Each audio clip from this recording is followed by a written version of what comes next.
ឥឡូវអ្នកគ្រូមានសិលឹកកិច្ចការដើម្បីពួកយើងធ្វើកិច្ចការងារតាមក្រុមនីមួយនេះក្រុមទី1សិលឹកកិច្ចការក្រុមទី1នេះសិលឹកកិច្ចការក្រុមទី2នេះសិលឹកកិច្ចការក្រុមទី3ឥឡូវអ្នកគ្រូបានចែកសិលឹកកិច្ចការក៏ដូចជាចែកក្រុមហើយឥឡូវអ្នកគ្រូសូមឲ្យក្រុមទី1ធ្វើការអាន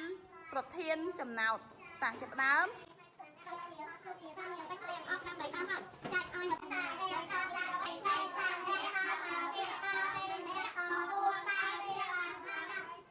ឥឡូវចាប់ផ្ដើមសរសេរចម្លើយនៅលើទាំងដែលអ្នកគ្រូបានឲ្យមួយហ្នឹងតាចាប់ផ្ដើមសរសេរចម្លើយ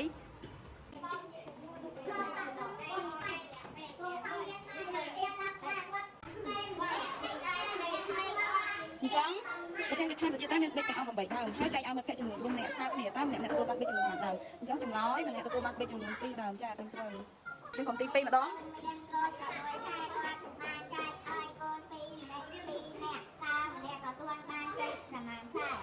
ចម្លើយ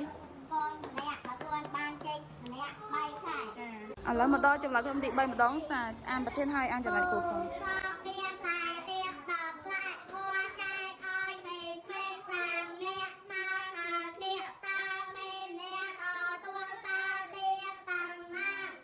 ចម្លើយ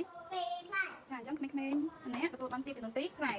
ឡូវពួកយើងធ្វើការភាសាកំហើយឥឡូវអ្នកគ្រូចង់អត់ចាឥឡូវបន្ទាប់ពីដឹងចម្លើយតាមក្រុមនីមួយៗហើយអ្នកគ្រូសូមឲ្យសមាជិកក្រុមទាំងអស់ធ្វើការប្រវត្តិគ្នាម្ដងទៀតដោយសមាជិកក្នុងក្រុមនីមួយៗសូមចេញមកខាងក្រៅ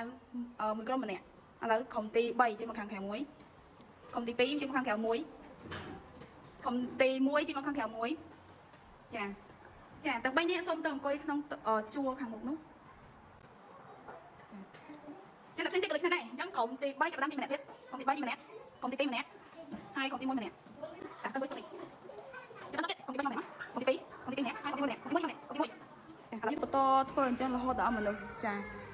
បន្ទាប់ពីយើងធ្វើការបដូរសមាជិកក្រុមយើងមកយើងបានចំនួន4ក្រុមឥឡូវសមាជិកនីមួយៗសិតតែមកពីក្រុមខគ្នាត្រូវអត់អញ្ចឹងយើងបែររកគ្នាម្ដងទៀតហើយបែងចែកចម្លើយដែលយើងបានមកពីការភាសាក្រុមបាយមិញតា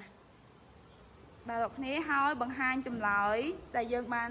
ភាសាក្រុមអំបញ្ញមិញ